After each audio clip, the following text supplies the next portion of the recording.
In the 1920s, when quantum mechanics was first developed, Dirac famously said that the fundamental theory for most of chemistry and all of physics is thus completely known. The only problem is the equations are much too difficult to be solved. And computers have enabled us to solve these equations to differing degrees of approximation. That's a major part of computational chemistry, is working out which approximations are good enough to allow you to get meaningful results that really complement and help the experimentalists understand what's going on. Professor Sally Price's team of computational chemists at University College London is part of a national group of e-scientists researching the behaviour of organic compounds. The search in the laboratory for new and stable crystal structures of these compounds is now being aided by e-science software tools powered by grid computing.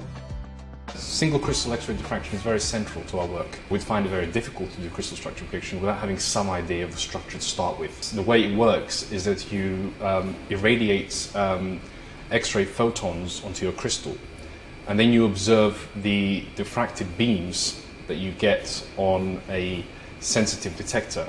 Once we obtain that information, we try to solve the structure, again using computing methods, and we then either use that structure as a model for finding polymorphs, or we try to do some other form of modelling. The problem of polymorphism is well known to the pharmaceutical industry. An early example was an HIV drug that had to be recalled at massive expense because it was less soluble when taken orally. Computer-based simulation is a compelling solution for quickly and accurately discovering the answers to 21st century drug production. There is a problem that many molecules will adopt more than one crystal structure. That's known as polymorphism, and the different polymorphs will dissolve in your body in a different way and give a different effective dose.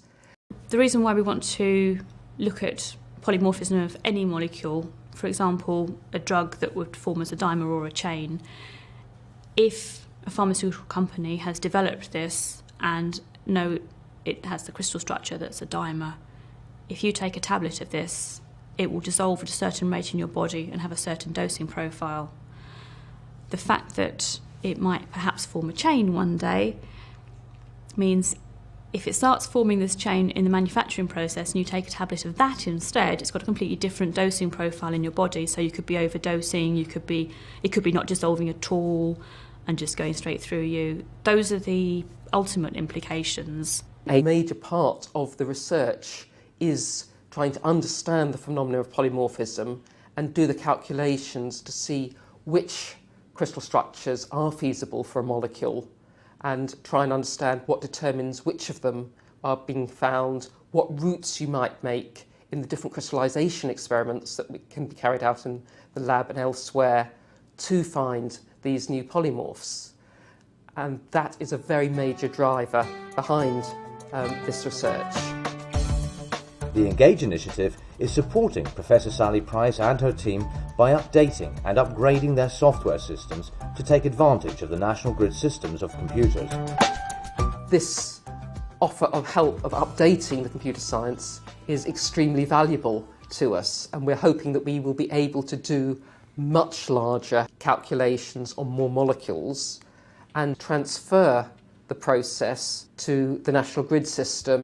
We'll be moving towards more of the molecules that the pharmaceutical industry are actually interested in doing, as well as increasing the already quite large range of calculations we're doing for various academic collaborators. The computing really has evolved. Before I started my PhD, a typical search would probably take a week. Nowadays, we can get thousands of packing arrangements within hours.